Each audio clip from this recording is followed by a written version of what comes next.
Nkwaniriza ku UBC TV olunaku olwaleero lunaku lwa kutaano ennaku ez'omwezi eziri 17 tuli mwezi ogw'omukaaga omwaka 2022 bakuliisayo nnyo mwena abasobodde ogenda okakkalabya nammwe abatasobodde olw'ebizibu ebiteebereka ne mbanga mbasaasira ssaawa ya UBC leero ng'ogakutuusaako nze Aminah Nabuule Kagimu naye nga sinagenda mu maaso katusooke tulabe emitwe emikulu egiri mu gw'olwaleero.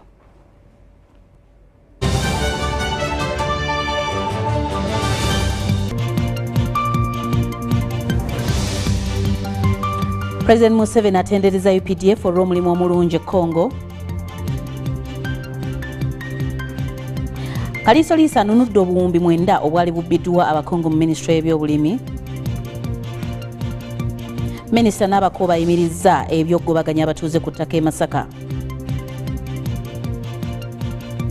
Ne kkooti egaanye okuyimbula Dr. Kizza Besigye kakalu kaayo.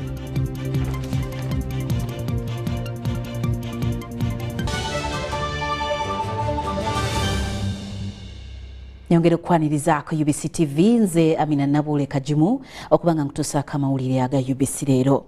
Omukulembeze w'eggwanga General Yoweri Kaguta Museveni atendereza eggye ly'eggwanga erya UPDF olw'okukola obulungi omulimu ogw'okulwanyisa abayeekera b'ekiwayi kya Allied Democratic Forces ADF mu bibira eby'e Congo. Pulezidenti atenderezza ng'ebikwekweto ebize bikolebwa UPDF ku bayeekera ba ADF bwe bitambulira ddala obulungi naddala ennumba ez'omu bbanga ezaakolebwa ng'ebikwekweto bino byakatongozebwa. Mu kwogera kwe President Museveni Butala alugeraageranyizza ku kulya emmere gy'agamba nti tesobola kuwooma bw'ebanga tegendeddeeko birungo okuli omunnyo, obutungulu, ennyama awamu n'ebirala. UPDF weeviridde Congo ng'enkambi z'abayeekera ba ADF ezisinga obungi zisaanyiziddwawo ekibawaliriza okubuna emiwawa era nga bangi kati beekukumye mu nsiko ku nsozi eza Rwenzori. To know that as long as I have bullets and I use the terrain properly and I'm coordinating with my people in a squad, in a section, in a platoon, no enemy will remove me from here. I will only go from here on orders because the commanders have ordered me to go, but not because the enemy has frightened me. This is the confidence I want. And all the officers need to be part of the training. So the operation is going very well. I thank you for everything. I thank you for having a very good relationship with the people, with the Congolese soldiers. In Operation Shuja, in the different roles, the preliminary aim for which Shuja was mooted has been really achieved, and that was to destroy the ADF main camps so that we can deny them freedom of action as elaborated by the division commander. We are now engaged in typical counter-insurgency operations against smaller groups that scampered for their life out of those camps that were destroyed by our preliminary bombardment, by the Air Force, the artillery, and finally the occupation of those camps to the force. Our operation objective is to destroy ADF rebel camps, stroke groups in eastern DRC. Our military operational end state is to degrade the ADF capacity.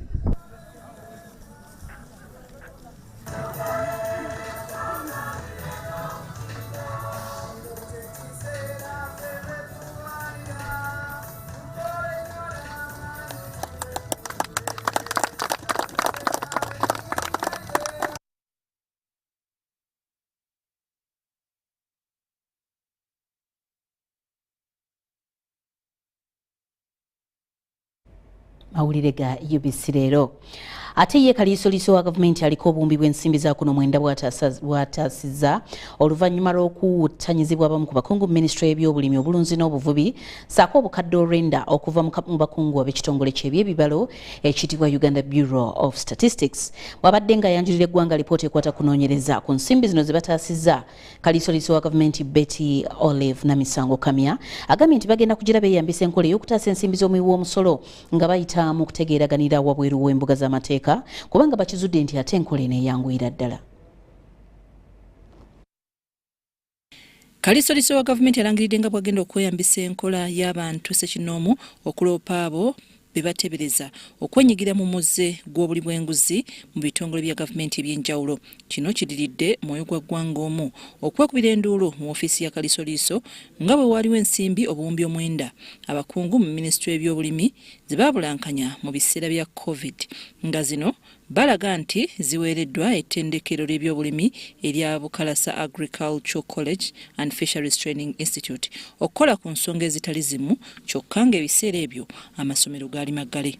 Kaliisoliiso agamba oluvannyuma lw'ensonga zino okulinnya enkandaggo baawutanya ensimbi zino bawandiikira ekitongole kyakulira nga balaga nga bwe bali abeetegefu okuzza ensimbi ze baali banyaze nga beeyambisa ekitongole okussibwa ensimbi eziba zinonoddwa. Abantu bano twabagambye era ne bakkiriza era n'endagaano ne basayininga nti bagenda okulibwa obuwumbi obukumikiriza mu mwenda obuwumbi 8 biza era ne bawandiika endagaano era ne bateekawo n'omusingo. Buli omu n'ateekawo omusingo nti bagenda kuzisasula.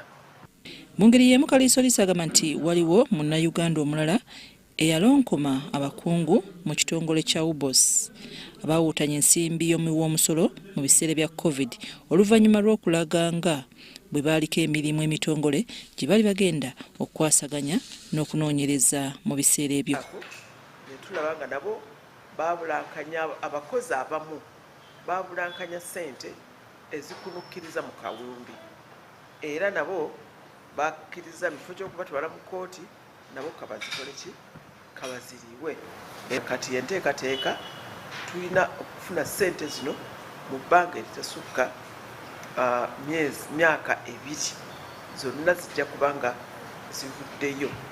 Betty Kamya agamba nti abasinga ku bano okutuuka okuvunaanibwa kyava ku kulagajjalira mirimu gyabwe bw'atyo n'atendereza enkola y'okutegeeraganira ebweru wa kooti gy'agambye nti nnyangu nnyo. Nga bwe kigenda mu kooti girwayo nnyo oluusi ne gitabukira nayo. Omulamuzi asobola n'okugugoba n'agamba nti olw'ensonga eno n'eno n'omusango ngukoze eki ngugobye ng'ate mwe mwanoonyereza ne mulaba nti omuntu ssente yazibba. Kati ffe mu kifo ky'okulinda prosesi ya kooti yonna esobola okutwala emyaka 10 amateeka gatukkiriza ffe kuteesaganya nabo okukiriziganya nabo baliwe ssente tetubatwala mu kooti. Ekitongole kya Kaliisoliiso kigamba nti Uganda efiirwa obusse obusoba mu 20 ku byekuusa ku buli bw'enguzi n'okwebulankanya ku mirimu ne kisuubiza okununula obuwumbi bw'ensimbi 100 buli mwaka. Ndi Nafuka Farida Nabduna Silubwama mu Kampala. Mwebale nnyo bannaffe. Ate ye minisitule by'amasannyalaze n'ebyobugagga eby'ensibo nga ye Ruth Nankabirwa atongozza amasannyalaze mu bitundu okuli Kapeke n'Enkandwa bisangibwa mu disitulikiti y'e Kiboga. Bw'abadde atongozza amasannyalaze gano Minisita Nankabirwa ategeezezza ng'enteekateeka eno bwegenderera okutumbula enkulaakulana mu bitundu ebyo. Gavumenti ya Uganda ng'eyita mu kitongole kya Rural Electrification Agency ekyagenda mu maaso n'okubunyisa amasannyalaze mu bitundu by'eggwanga ebitali bimu. Disitulikiti y'e Kiboga y'emu ku ezo ezigenda okuganyulwa mu nteekateeka eno. Ze lines ezimu ze twasaba President Museveni lwe yajja ku kisaawe Kiboga, Kibiga, Kambugu ze tubadde nga tuyimba bulijjo. Bw'abadde atongoza amasannyalaze gano mu ggombolola y'e Kapeke wamu n'Enkandwa, Minisitule y'ebyamasannyalaze n'obugagga obw'omu nsibo Ruth Nankabirwa ayongodde okunnyonnyola ku kigendererwa kya gavumenti. Amasannyalaze kati ge tutambuza weegali tugenda kufuutuka misinde. Luli nga oyogera mpola mpola toli sure wona ogafuna 1986 president nga ajja n'abantu b'okununula eggwanga lino nga Uganda yonna erina megawatt 10 katulina 1,368 okusinziira ku minisita Nankabirwa wabula enteekateeka bweziti zisanze okusoomoozebwa okutali kumu ng'okugumu ku kwo kwe kubbibwako ebyo ebikozesebwa mu nteekateeka eno. Abantu ababba waya si ba gavumenti tosobola kubanga oli patriot n'olinnyo omuti n'osala waya ab'enkapeke baleme kufuna amasannyalaze ng'oga Museveni aleewo osala amasannyalaze aba Museveni tebabba amasannyalaze era oba omulimba ng'omuwagira ate no bw'osabotaginga. You're not supporting. Nankabirwa wabula agamba nti gavumenti gy'enaakoma okubunyisa amasannyalaze mu bitundu by'eggwanga n'ebitundu ebyo byakwongera okuyitimuka. Amasannyalaze gano gatongozeddwa mu disitulikiti eno ey'Ekibuga gaakubona mu magombolo okuli ey'Akapeeke, Nkandwa, Nakasozi, Kibinga wamu ne Town Council y'e Lwamatta. Ebiseera ebisinga obungi awantu awabeera amasannyalaze wabeerawo enkulaakulana, awabeera amazzi wabeerawo enkulaakulana.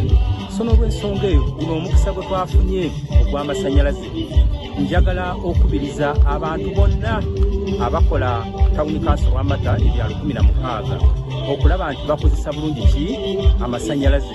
Amazima gali nti oluvannyuma lw'okufuna amasannyalaze tusuubira nti enkulaakulana egenda kweyongera mu ggombolola y'e Kapeke.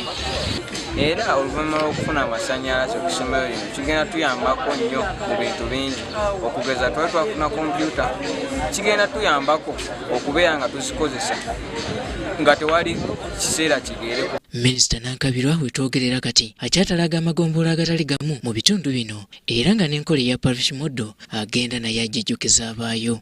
Nze Robert Nyango. Webale nnyo Robert Nyango. Minisita w'eby'ettaka Judith Nabakoba naye ayimiriza enteekateeka zonna ezibadde zigenderera okugobaganya abatuuze ba Bukoto Central mu Masaka ku ttaka lyabwe. Kino kididde abatuuze bano okwekubira endulu n'okwemulugunya mu ofiisi eya Minisita Nabakoba nga bwe bamutegeezezza nti waliwo abantu abateekateeka okubagoba ku ttaka lyabwe ate nga kino kikolebwa mu ngeri emenya amateeka. Nabakoba alagidde abakungu mu minisitule okutandika okunoonyereza ku nsonga eno bamuwe alipoota olutagajjo amangu ddala. Disitulikiti y'e Masaka y'emu ku ezo ezisinze okweyolekeramu ebikolwa eby'okusengula abantu ku mpaka. Ekizibu ekyasinze okubeera mu kyesiiga biwandiiko. Abantu bangi bali ku ttaka lino naye ebiwandiiko byabo tebakola ki? Mu myaka 15 egiyise abatuuze wamu n'abasenze mu bitundu bino bongedde okubonaabona naddala mu mikono gyabo abeeyita bannannyini ttaka so n'abagagga ng'ate kino bakikola awatali kubakombya munwe gwa nusu. Kavuma Fulgencio yajja n'apunta ettaka sayidi emmanga eri ng'alaga nti ettaka eryo alinako ekyapa. Tulina mwami Kyambadde Muyanja, ekyapa kya Nasuuna n'ekya mwami Joseph John omugenzi. Ekyapa ekyo tekisinze okuvaako endiriko. Abamu ku batuuze bano nga bawangalira mu bitundu ebya Bukoto Central nga kino kisangibwa mu disitulikiti y'e Masaka bamu ku abo abali mu kulya kati olw'abo ababalaalise okubasengula ku ttaka kwe batudde. Atunda butunzi kibanja polo bwamala okulaba nti gwakubbi ng'ekibanja akitunda. Ebyapa ebyayindibwayo nga bye babisomye wano nange ebimu byekanze Bano balabye guligu kyo kwe kuddukira wa minisita ow'eby'ettaka Judith Nabakoba asobole okubayamba. Nasalawo negayirira honorable minister ajje kubanga ye alina amaanyi n'abakozi bangiko yeyeka yadda ku tteeka ate nabyo temwatutuma mu paalamenti kwe tunoona ebiteeso byammwe nga tubitwalira gavumenti yani. Nyaba minisita ekiri mu ttaka eriri ku Bukoto Central kitabuse nti abantu bafuna ebyapa mu ngeri ey'amankweto. Njagala ogende mu district land board. Either you summon them or you go there. Jail files ezikwata ku ttaka lino forms zonna ne public notice bazikubulire nabo baziteeka sirowooza nti yalisiko. Forms ozirabe kubanga ne baneiba bateekako omukono nga ba witnesses tulabe n'abaani abateekako emikono. Abamu ku batuuze balumiriza nti newankubadde beeteefuteefu okuteesa n'abo bannannyini ttaka wabula ate tebayinza kukkiriza ndagaano zitaliimu nsa. Ffe tusaba minisita atuyambe anyigirize abegombolola tusobole okuteekayo obusuulu tusobole okutuula ku Mailolandi mu mirembe. Minisita Judith Nabakoba ng'akozesa obuyinza bwe bw'atalagidde waleme kubaawo omuntu yenna asengula bano ku mpaka. Empenda district staff surveyor bw'anaayo olw'empenda kijja kutuyamba okumanya bano ebyapa bibagamba bwe biri ddala oba tebiriimu obyongera ku kifo kirala. Bw'onoosanganga ebyapa byakolebwa naye nga process nga bwe erina okubeera nti egobererwa teyagobererwa, ebyapa ebyo mpandiikire tubayite bawulirizibwe bisazibwemu. Abamu ku bannayuganda bazze bakinenyeza amateeka amanafu so ne gavumenti okwesuulirayo gw'anaggamba nti bino bimu ku ebyo biwadde ekyanya abo bonna abasengula bannansi so nga ate abalala bawanuuza nti abamu ku bali emabega w'okusengula abantu balina ensimbi nnyingi so n'eryanya ate balyewulira. Nze Robert Nyango wane Masaka. Webale nnyo Robert Onyango kuviira ddala e Masaka. Ate kooti ya Buganda Road eganye okuyimbula akakalu kaayo munnakisinde ekiyitiddwa People's Front for National Transition kano eyaginyuka Dr. Kizza Besigye awamu ne munne Lubega Mukaku. Omulamuzi Asumani Muhumuza ategeezezza nga bw'ataliwo obukakafu bulaga nti abantu bano singa bayimbulwa akakalu ka kooti tebagenda kuddamu bikolwa bya ffujjo. Ku ntandikwa ya Ssabbiiti eno munnakisinde kya People's Front for Transition retired Dr. Kizza Besigye Kifeefe wamu ne Samuel Lubega Mukwako mu maaso g'omulamuzi Asumani Muhumuza owa kkooti ya Buganda Road mu Kampala baggulwako omusango gw'okukuma omuliro mu bantu wadde nga baagwegaana. Bano nga bava mu kkomera e Luzira balabiseeko mu kkooti eno nga bakiikiddwa munnamateeka waabwe Erias Lukwago okusaba okuteebwa ku kakalu. Abavunaana balesa abeeyimirira okubadde amyuka Lord Mayor Doreen Nyanjura, Daniel Onekalito omubaka wa Kitugumu, Sulaiman Kidandala wamu ne Margaret okuli yaliko omubaka mu Palamenti. We pray that you'll be pleased to find them substantial and admit the accused persons to bail.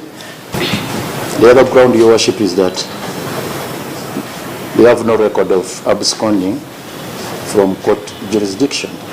Wabula oludda oluwaabi nga lukulemberwamu Ivan Chazze luwakanyizza okusaba kwa bano naddala bwe kituse ku bbaluwa ya ssentebe ebadde Ssemma Margaret Okolu bw'ategeezezza nti sinnambulukufu.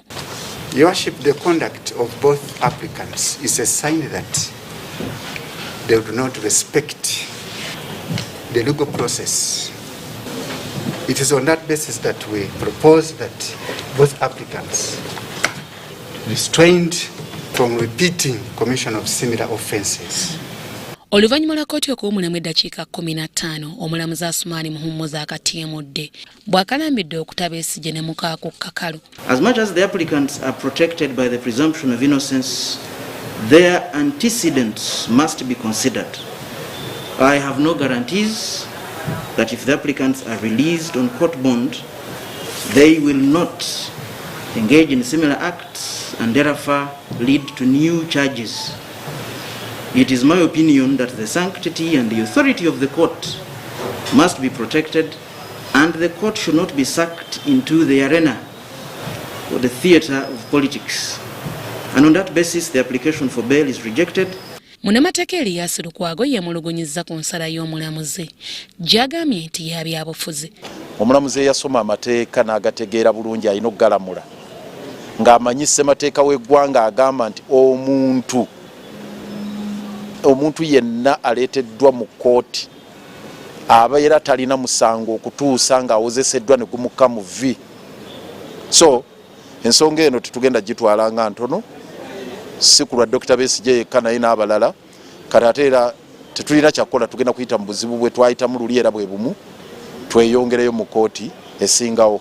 Kkooti yakuddamu okutuula ng'ennaku z'omwezi lumu omwezi ogw'omusanvu omwaka guno retired Dr. Kizza Besigye Kifeefe wamu ne Samuel Lubega Mukaako ku ntandikwa ya Ssabbiiti eno bagombwamu obwala ku bigambibwa nti baali bakuma omuliro mu bantu mu bitundu bya Kikuubo mu Kampala. Bano baali balaga obutali bumativu bwabwe olw'ebbeeyi y'ebintu eyeekanamye mu ggwanga nga mu kino baali baagala bannayuganda okusitukiramu babeegatteko. Nze Namammonde Deborah wano mu Kampala. kulika ennyo Namamundi Deborah okuva mu Kampala. B'abayizi bakuutiddwa okunywerera ku nnono y'obusiraamu nga bwe guli mu masomo amalala. Bino bibabuuliddwa abakungu okuva mu kitongole ekiyitiddwa Organization of Islamic Cooperation nga kikolaganira wamu n'ettendekero erya Islamic University in Uganda mu musomo ku nnono n'ensibuko y'obusiraamu omuli ennyambala, emmere awamu n'ebirala bingi. Omusomo guno guyindidde ennaku 2 ku ssettendekero lya IUIU ery'abawala erisangibwa e Kabojja ne gufundikirwa ku Hotel Africana mu Kampala. Nazzikuno nga bajjajja bakkiririza nnyo mu nnono z'eddiini n'ensibuko yaazo, weewaawo wadde nga waliwo n'enzikiriza zaabwe ezinnansangwa. Kyokka ensi bw'egenze ng'ekulaakulana olw'amasomo agaleetebwawo bakyeruppe, bangi ku bannansi baddirira mu nzikiriza mu ddiini. Wano ekitongole ky'obusiraamu mu nsi yonna kye Organization of Islamic Cooperation wamu n'ettendekero lya IUIU baviiriddeyo okuttukiza n'okusomesa bannansi ku makulu g'ennono n'ensibuko y'obusiraamu. Abayizi balambuziddwa ekkaddirizo ly'ebintu by'obusiraamu omuli emmere n'ennyambala kw'ossa n'ebirala. Meaning bw'ogenda ebulyambwa tosobola kuwangaala nga tolidde embwa. Nekyetegeeza nti the way you do things now, this is now more serious. Lwaki obeera late buli lunaku? Lwaki obeera late buli lunaku? Why are you always late? They have the manpower. Meaning the way we do things here. Olinga agamba nti bulijjo tubeera late. Can you believe it? Kitegeeza nti ali mu university naye agamba nti ye bulijjo abeera late. Ambassador Tariq Ali amyuka Ssaabawandiisi w'ennono n'ensonga z'amaka mu OIU wamu ne Dr. Saleh Hamad omubaka okuva mu Bwakabaka bwa Saudi Arabia basomesezza ku makulu g'okusoma ennono n'ebikwata ku nzikiriza y'obusiraamu. The programs and activities undertaken by IUIU as well the outstanding service to the cause of promoting knowledge in the Islamic world which integrates Islamic values with modern knowledge across all disciplines are examples of such effective IU work. We take it to be an event that will make a mark. رسالتي الثانية هي بأن المملكة العربية السعودية الذي أنا واحد من أبنائها وأفتخر بذلك وهي قبلة المسلمين وموئل الرسالة النبوية رسالة الرحمة. Akulira IUIU Professor Ismail Simbwa gy'agenda akuutidde abayizi okuyaayanira ennyo okumanya ensibuko y'eddiini nga bwe gubeera mu masomo ge basoma. What I'm saying that culture is inclusive of education and education is culture because there are many definitions of education. And even imparting skills, knowledge and attitudes to people so that they can lead in the next generation. That means you are improving or you are stating a culture. This is the way they are going to do things. Ekitongole kya Organization of Islamic Cooperation kyatandikibwawo n'eddoboozi erigatta obusiraamu ku kunyweza n'okulaakulanya eddiini mu nsi yonna.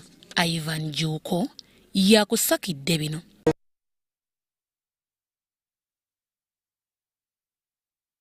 Webalenye munnaffe Ivan Juko kulikira nnyo ddala oli ku mawulire aga UBC leero tuli ku UBC TV Nile Avenue mu Kampala wetusinzidde okutuusaako obutereeva amawulire gaffe katusooke tuwummulemu katono tukomewo amalala mangi tova ku UBC.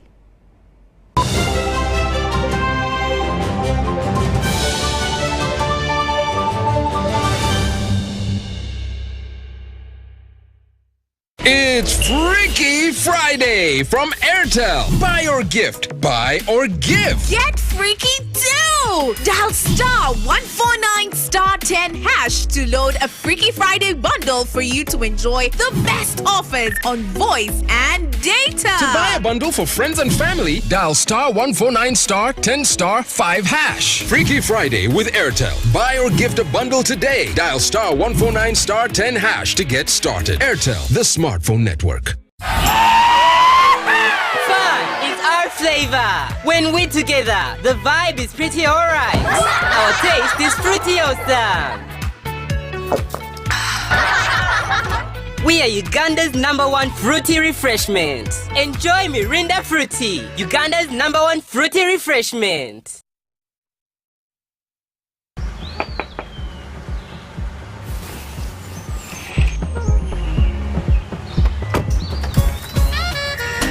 Jennifer Jukila Wewagamba I don't have waka. You passed the eyes through me about my waka. Now come and see for yourself, see my waka that I got with Momo Nyabo.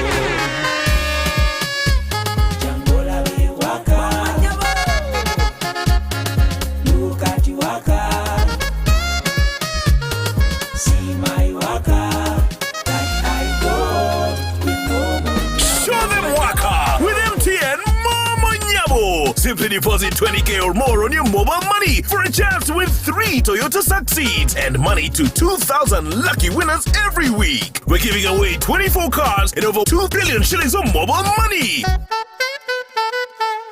Football packages, great entertainment, sports, the local content, telenovela, the movies. There is something for everybody. Go TV. This is where great stories live. Get the best entertainment for any budget. With GoTV, you will have great entertainment for as little as 13,000 Ugandan shillings per month. GoTV, great stories, Zidiwano. GoTV Uganda, love it. It's Freaky Friday from Airtel. Buy or gift, buy or give. Get freaky too! Dial star 149 star 10 hash to load a Freaky Friday bundle for you to enjoy the best offers on voice and data. To buy a bundle for friends and family, dial star 149 star 10 star 5 hash. Freaky Friday with Airtel. Buy or gift a bundle today. Dial star 149 star 10 hash to get started. Airtel, the smartphone network.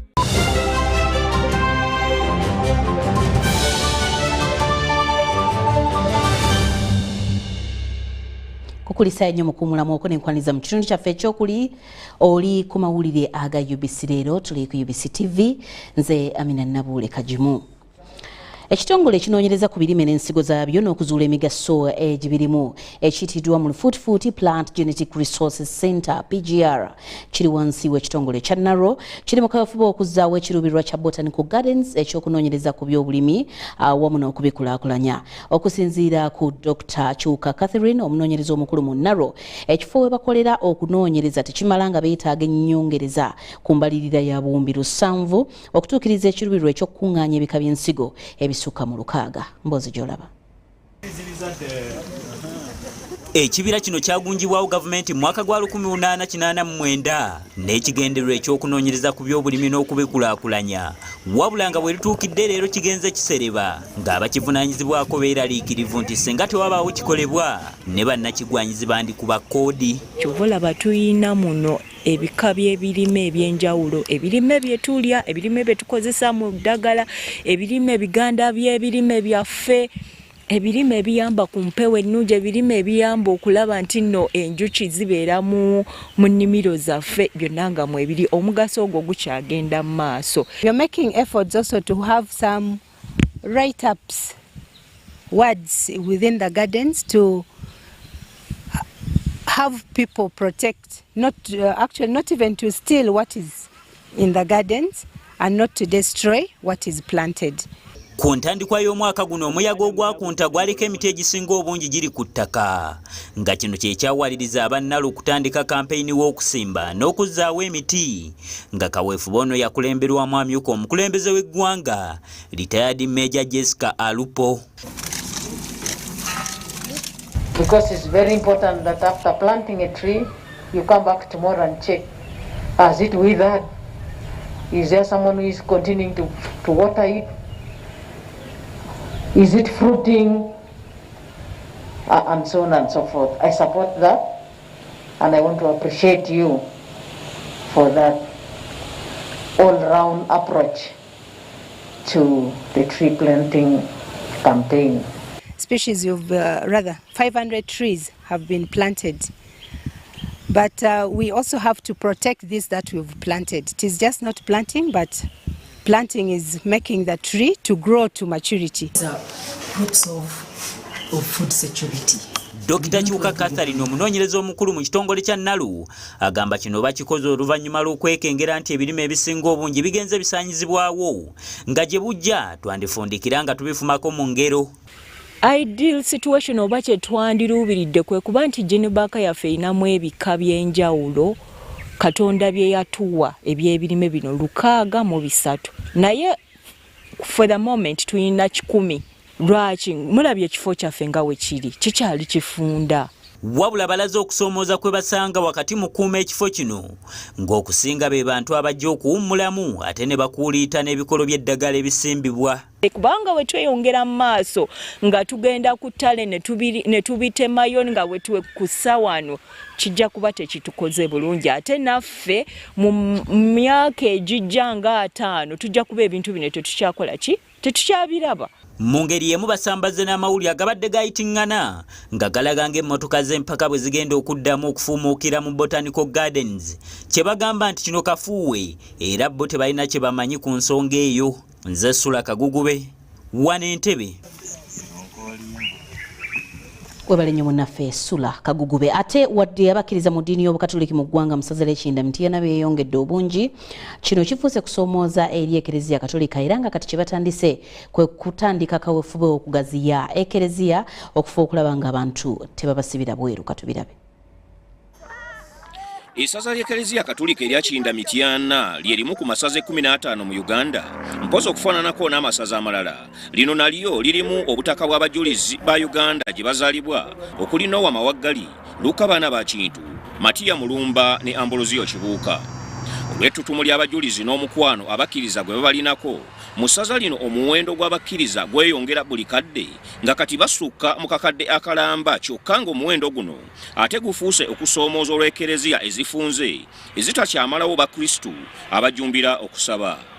Nabwekityo omusumba w'essaza lino Joseph Anthony Ziwa, abasosodooti ne bannaddiini okwaŋŋanga ekizibu kino eky'amasinzizo agafunze agatali gamu batandise kaweefube ow'okugaziya n'okuzimba Ekereziya ng'ono kaweefube yeenyigirwamu essaza abakristu okuyita mu bigo byabwe n'abagaliza eddiini ebirungi. Ekereziya yali ntono nnyo nga n'abamusomesa kino kyokka tebasobola kutuulamu ne bajyamu. Tuba n'ekisomesa tuba ne paalisi yonna naye ab'ekisomesa kino kyokka ekyakyengeza nga tetujyamu olunaku okusoma emisa 2 naye ng'abalala batuula bweru.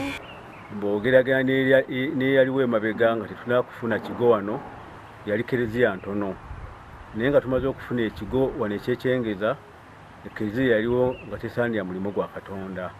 Bwana mukulu n'abakristu ab'ekifo kino ne balaba nga Ekereziya erina okugaziyizibwa okutuuka ku mulembe ddala ogutuweesa ekitiibwa. Bano batandise ne kaweefube ow'okugaziya Ekereziya ey'ekigo kya St. Kizito Kyengeza. Kati mu kifo kino misa esabirwa mu Ekereziya eri mu mbeera embi. Etewa kitiibwa ekigo kino ekisookerwako bw'obanga ova e Kampala oyingira essaza lya Kinda Mityana. Zewamu tulabe nga tumala ennyumba ya Katonda nga mukadde waffe Bishop bw'atera okukyogera nti buno bwe bwenyi bw'essaza lya Kiyinda omuntu yenna ava e Kampala wano watandikira n'alaba Kiyinda efaanana etya. N'olwekyo buli bwe tukola ekintu wano eky'omuwendo ekitegeeza essaza lyonna lijja kubanga abantu baliraba nga lya buvunaanyizibwa.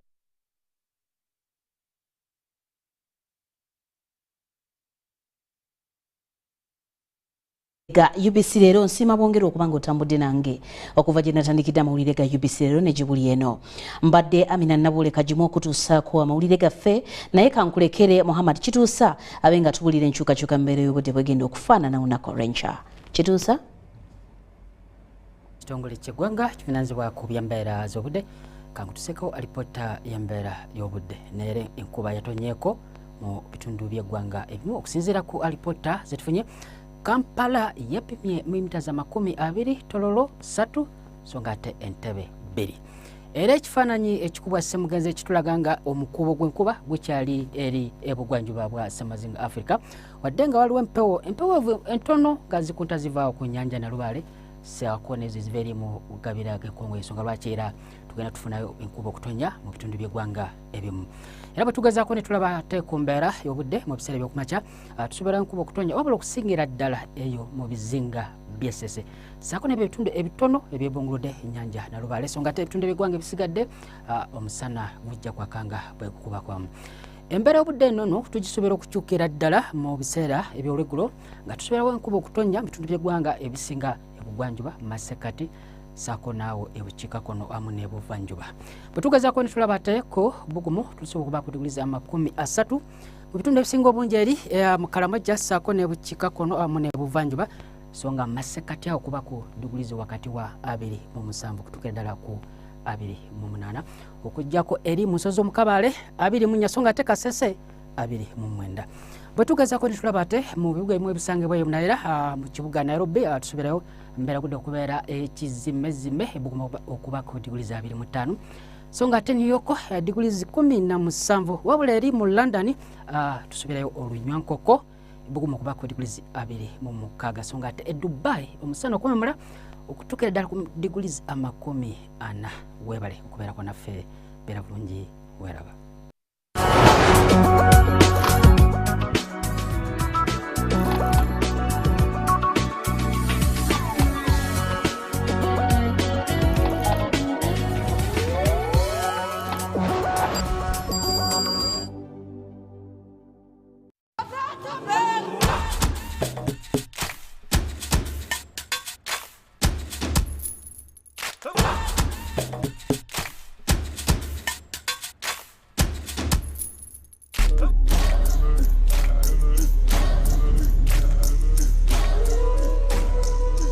Ankole lies to the southwest of Lake Victoria in southwestern Uganda. Sometime during or before the 17th century, the cattle-keeping people migrated from the north into the central and western Uganda and mingled with the indigenous farming people. They adopted the language of the farmers, but maintained their separate identity and authority, most notably in the Kingdom of Ankole. Hello and welcome to Incredible Uganda, unveiling the hidden jewels of this country. My name is Oluka Jamila, a very proud Ugandan, and my co-host Otieka Sylvia, a proud Nyaralur. Yes, of course, Otieka. You know, when you say Otieka and Oluka, definitely we sound Ugandan. Am I lying? No, definitely yes. not. So, you know, in this particular program, we bring you culture of Uganda. I mean, not just one culture, but we look at Uganda as a diverse country. You all know that, or maybe some people do not know, but I would like to inform you that Uganda has over 50 tribes and over 53 languages. All these languages just here in Uganda. And of course, Kampala here now, we have so many tribes. I believe Kampala is a place where you find all different kinds of people, all different kinds of languages. But of course, we use English and, you know, Swahili now that the East African has passed that. And then, of course, Luganda, which is commonly used here. But today, we're not going to talk about that. Today, what we want is to bring culture at its best so that we understand who are these people, where do they come from, and before I go any further, I would like to invite our guest, and then I will tell you. On the way he's going to introduce himself, I believe that you will be able to place where he comes from. So, sir, you're welcome. I would like you to introduce yourself, and then we'll see if Ugandans are really sharp, and they will know where you come from. So, sir, can you please introduce yourself, and welcome to Incredible Uganda. Thank you, Jamira. My name is Agure Barusia. I'm happy to be with you today, and I come from Western Uganda. You know, Mr. Barusha, it's very nice to have you in our show, and I'll keep calling you Barusha. Do they say Mr. Barusha, or you have to say Barusha just? Barusia. As you hear from the pronunciation of the name, I was not able even to say Barusia. I was actually thinking it's Barusha. But from where he comes from, he's from the West, but we want to know, when you talk about West Livia, let me come to you. When you talk about West, that I come from the West, maybe you have an idea so that you inform people. Does West mean that you are Munyankole, you are Muchiga, you are Mutoro, or does it have anything different about it? Thank you, Jamila. I would love to say, one, when someone mentions Western Uganda, yes, all we know is those are Banyankole. We do not differentiate between Banyankole, Bahima, Batoro, Bachiga. So when you say Western Uganda, we categorize all of them in just one basket. Maybe Mr. Barusia. Barusia. Please, Barusia. This is a cultural show. Mr. Barusia will yes. help us, you know, elaborate more on that. But out there, we all know Western Uganda. Yes, Western Uganda involves very many people, very many tribes. But when you say Western Uganda, the first thing that clicks in a person's mind or head or lips is their Banyankole. And is that true, Mr. Barusia? I will keep mentioning that name, well, okay, from now. Barusia. Mr. Barusia, one thing I want to know is, who are the Banyankole? I want first to demystify the thinking that when you talk of the West, you are talking about Banyankole. Yes. The West has so many peoples, has so many tribes. We have the Banyankole, as you've said it, they are there. We have the Bachiga, we have the Batoro, we have the Banyoro. We even go up to Bundibujo. Really? Yes, where we have the Bamba, they are also from Western Uganda. We have the Bakonzo. All those people are in Western Uganda. Yes. So when you talk about Western Uganda, you are talking about all those people. Actually, from Chisoro up to Karuma. All those are... Yes. Karuma? Oh, wow. Yes. Karuma is in the West North. Nile. Like towards the north. Yeah, towards the north. But it separates the north from this other side. With the Banyoro as this side, then the north goes the other side. So is it the Albert Nile or the Nile that separates? It is the Nile. Ah, okay, the River Nile, yes. So all those are Westerners. And they include the tribes I've talked about. Yes. So now, demystify to us exactly who are the Banyankole. Now, the Banyankole are people who stay in the original kingdom of Ankole. This Ankole kingdom was composed of the Bantu people who lived under the dominion of a leader or a king called Omugabe. Okay. And they lived in the districts that formed the Ankole kingdom, the current districts like Mbarara, Bushenyi, Ntungamo, Shema, Isinjiro. And Fort? No. Fort is now for the Toro people. The Batoro. Yes. Now, that's why now I am cutting out the Banyankole. The Banyankole. I'm just carving out. Yes. So, basically, Ntungamo, Isinjiro, the current Rwampara, then Shema, Bushenyi, Chiruhura, Kazo, you go up to Rubirizi, and all those districts within the greater Ankole kingdom. Yes. Yeah, so the people who stayed there are the Banyankole.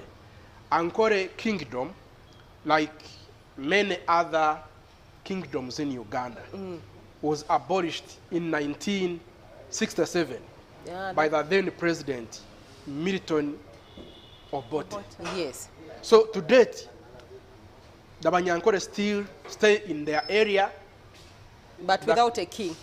Without a king. Isn't it the only tribe in Uganda that does not have a king?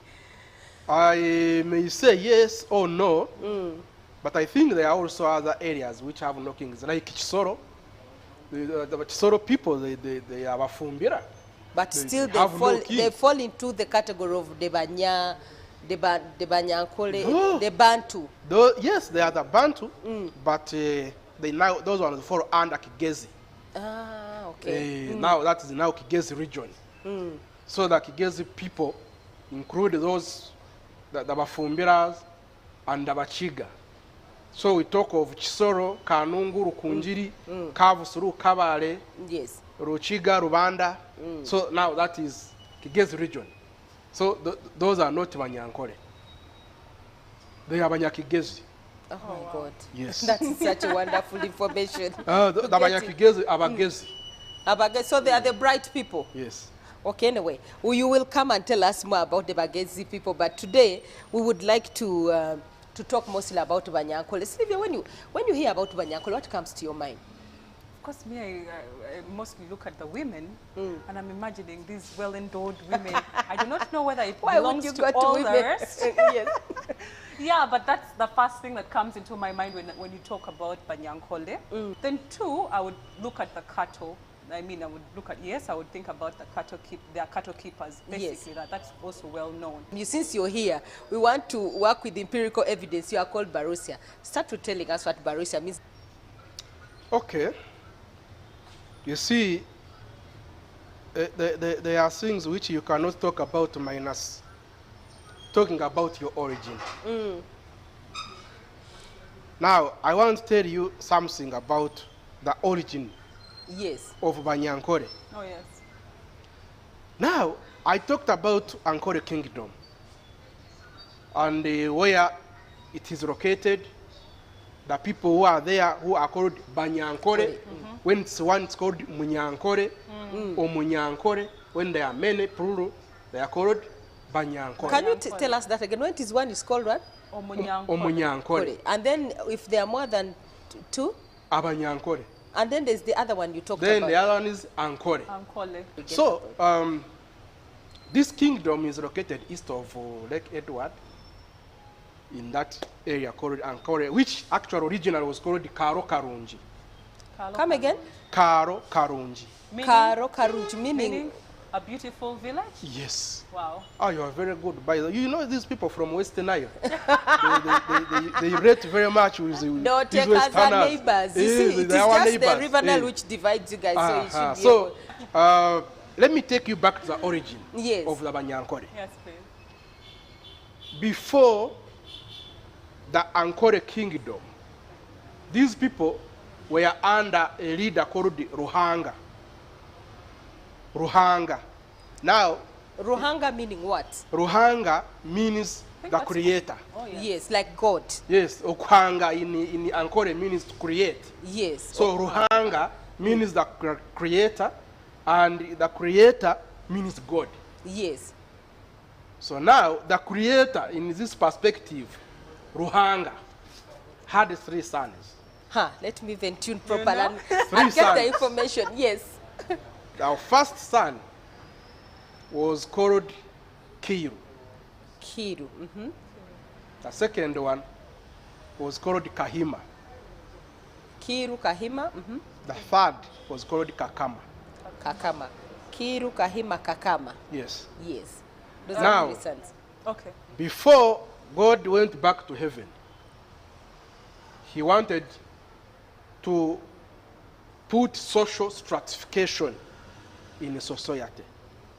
So he gave his 3 sons a test to hold pots of water throughout the night on their laps. What a task. So this task was to see who is not going to doze for even a minute.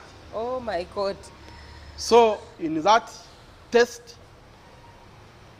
Kakama, who was the youngest son, by morning had his pot still full of milk, meaning that he did not doze for even a minute. Wow. Yes. Kahima dozed off and had half. Some of the milk poured. Some of the milk poured. Yes.